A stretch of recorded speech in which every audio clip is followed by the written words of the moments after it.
Žijeme, dámy a pánové, a jsem ráda, že můžu říct i pánové, protože je tady hodně pánů, že žijeme transformaci. Souhlasíte? Transformaci na všech frontech. Na lokální, na globální, interně, v sobě a taky v celé společnosti, v celé ekonomice. Podívejte se na to, jak se mění procesy, systémy, způsoby, jak děláme věci. A podívejte se, co se děje venku. Jestli začneme tím, že jsou tam nějaké globální tenze, napětí, že se mění globální řád, nebo to, jak fungují dodavatelské sítě. To všechno má vliv na to, co se tady děje, co se děje v nás. A pro mě, co je k tomu důležité říct, je, čím dál, tím víc je jasné, že tuhle komplexitu a transformaci zvládnou jenom diverzní týmy. Souhlasíte? Není možné dneska předpokládat, že bez přítomnosti žen to můžeme zvládnout. Možná s vámi dneska nasdílím to, jak vnímám změnu a transformaci já, a taky to, jakou vidím roli žen já. A jedna část je statická a jedna se mění v čase.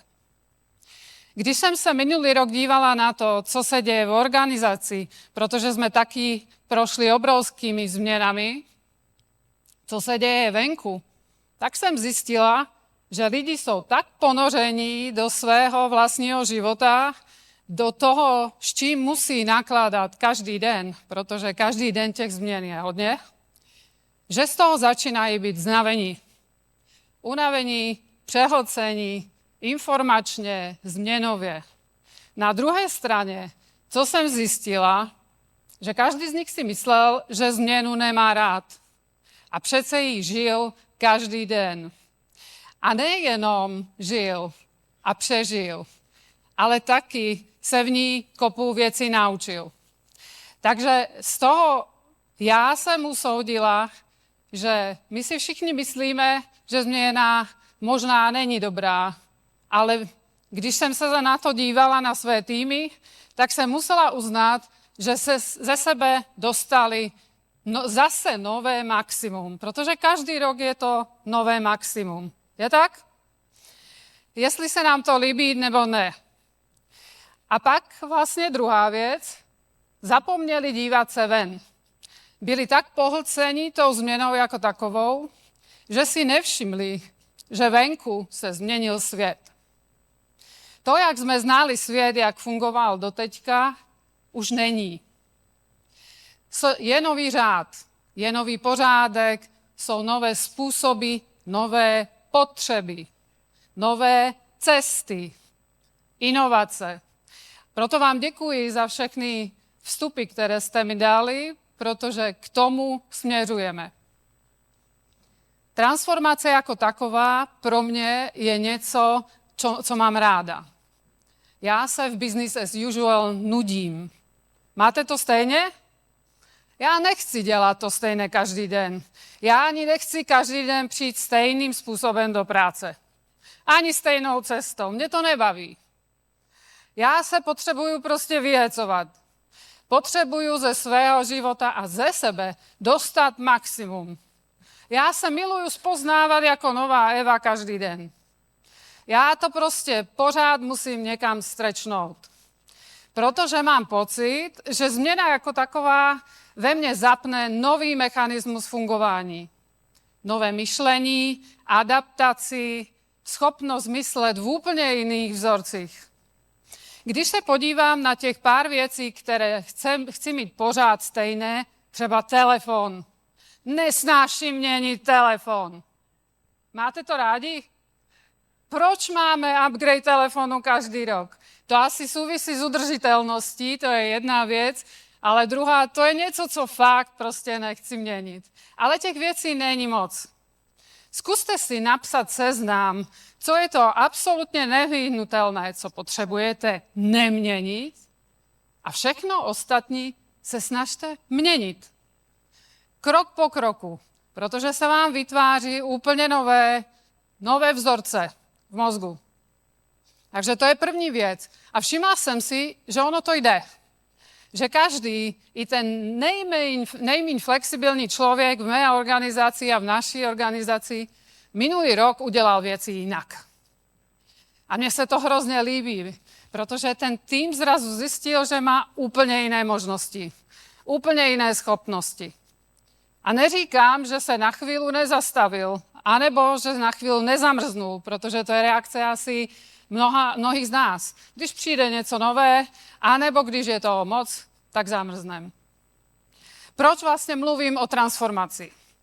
Transformace má zásadní vliv na to, jak děláme svou práci a jak ji budeme dělat do budoucna. A já si půjčím slova Tomáše Sedláčka, který mluví o metamorfóze práce. Říká, fyzickou práci převzali stroje. Duševní rutiny práci převezme AI a algoritmy.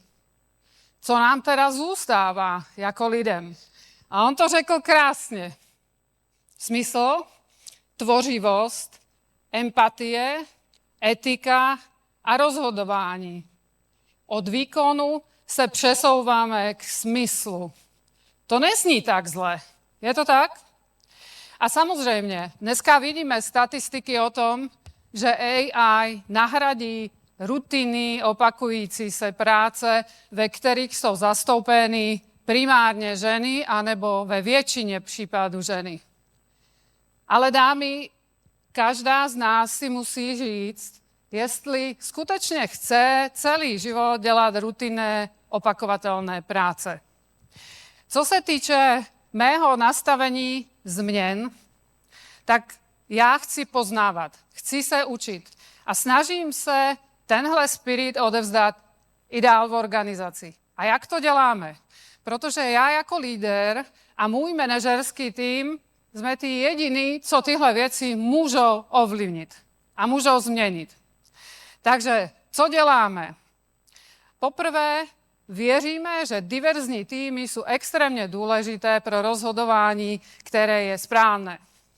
Taky diverzní týmy přinášejí 1,7krát víc inovací a kreativity do běžného života.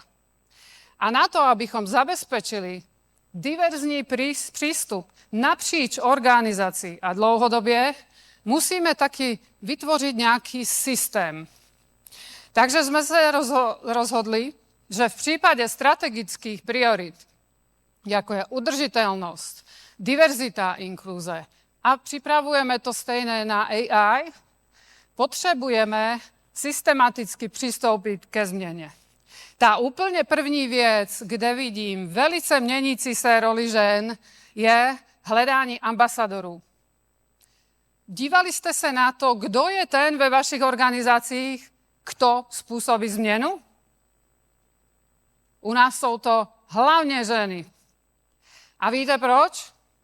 Je harvardský výzkum na to, že ženy mají dvojnásobně větší pravděpodobnost, že se ujmou dobrovolných úkolů v práci.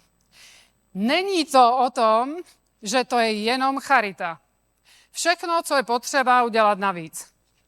Nebudeme se tady asi zabývat tím, proč to je. Na to si přečtěte ten výzkum.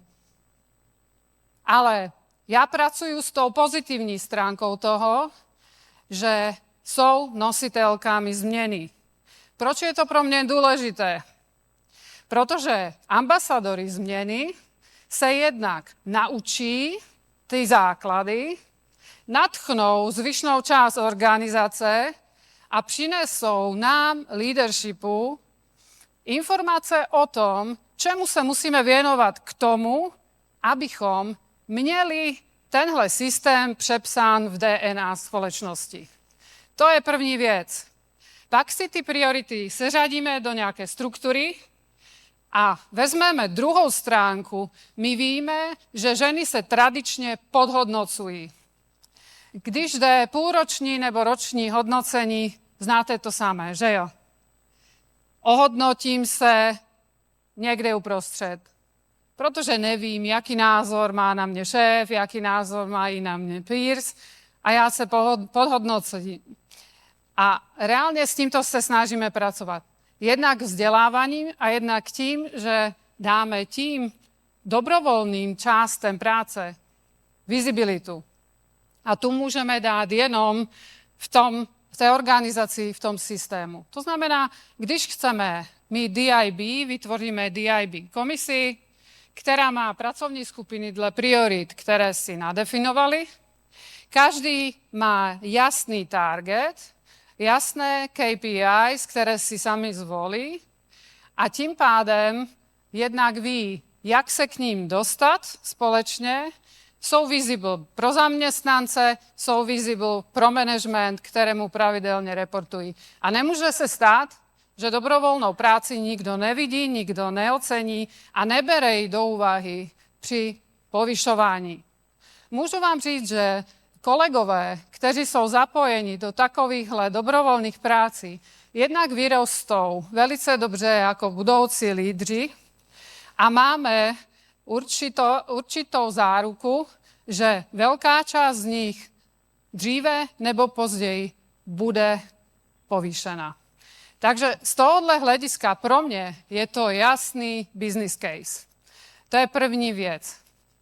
Druhá věc, co já jako líder můžu dělat primárně pro diverzitu nebo female leadership jako takový, a podobně to dělá Equal Pay Day, začínáme vlastně s informacemi, s datami, na základě kterých se rozhodujeme.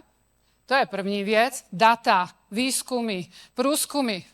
Pamatuji si poslednou diskusi s naší šéfkou HR, která tady určitě taky sedí, když jsme se bavili o tom, že dáme nový benefit maminkám na mateřských dovolených. A to konkrétně přispění na dlouhodobý investiční produkt nebo penzíko. Samozřejmě první otázka byla, ale oni teď nepracují v organizaci. Jenomže když se podíváme na statistiky a vidíme, že ten pay gap se primárně tvoří proto, že nemají příjem a možnost si spořit počas mateřské dovolené, a to je největší zdroj výpadku pro ně, když se pak vrátí zpátky šetření na penzi, tak pak víte, že se bavíte o skutečných datech, realitě, kterou vy můžete změnit v tom vašem mikrosvětě. Takže jako manažerský tým jsme jednoznačně podpořili. A nebo navyšování platu maminkám, které se vracejí z mateřských dovolených, tak jako kdyby pracovali v organizaci, to je úplná samozřejmost.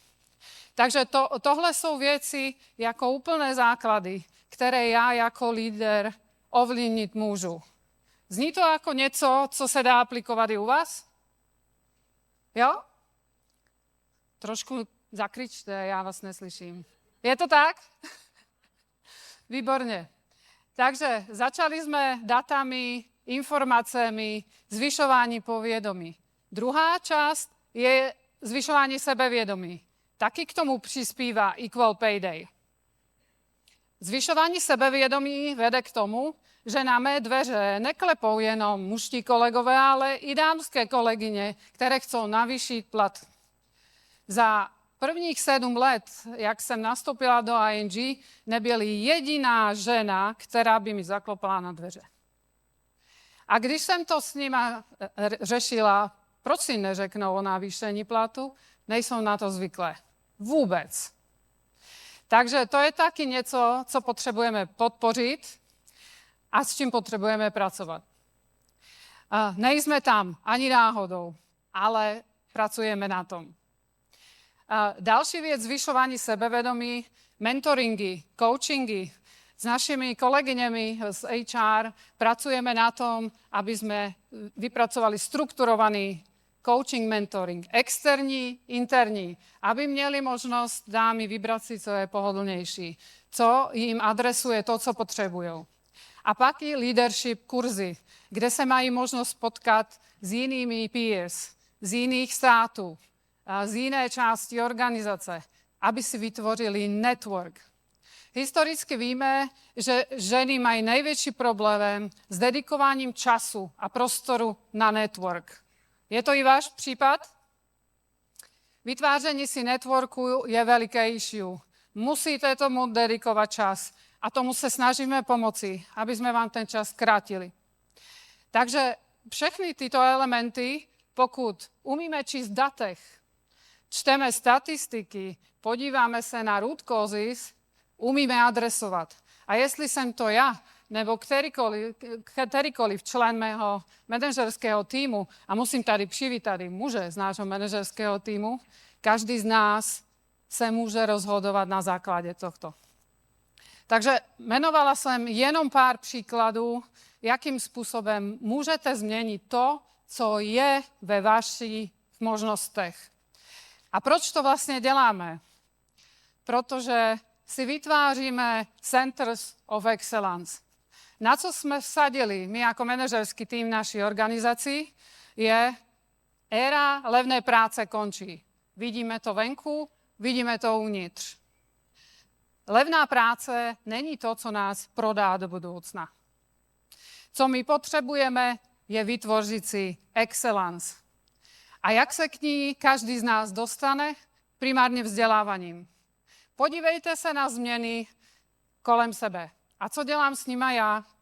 Okamžitě zjistím, která ta změna je podle mě hrozba, nebo které se bojím, a do té se vrhnu. Řeknu si, já nechci žít ve strachu, nechci mít pocit, že jsem něčím ohrožena. Já jsem nezávislý člověk a chci ze změny benefitovat. Je to nastavení a slyšela jsem to od mnohých z vás. Je to příležitost, je to nová cesta, je to nový způsob, vede k novému cíli a musíte se inovovat. A to je něco, co extrémně dobře funguje v mé instituci, kde jsem. Vsadili jsme na Centers of Expertise a zatím se nám vynikající daří. Českou republiku se nám povedlo exportovat nejenom na Slovensko, ale i do jiných zemí střední východní Evropy jako Centers of Excellence a povedlo se nám dokonce dobít i Evropu jako takovou. I z malé země nebo z malé instituce můžete udělat rozdíl. Takže za mě, když sadíte na excellence, je potřeba na sobě pracovat ve smyslu vzdělání. Vzdělání, vytvoření si alliances. A ráda bych zdůraznila, že náš nejdůležitější ally, milé dámy, jsou muži. Je tak? Pokud muži budou mít stejné informace jako my, pokud muži pochopí, že diverzita vede k lepším výsledkům, dlouhodobě udržitelným, tak budeme na špici společně. A o tom to je. A proto možná trošku radikálně, ale organizátorům výzva Equal Pay Day Mentoring Tables 2027 pro muže. Co vy na to?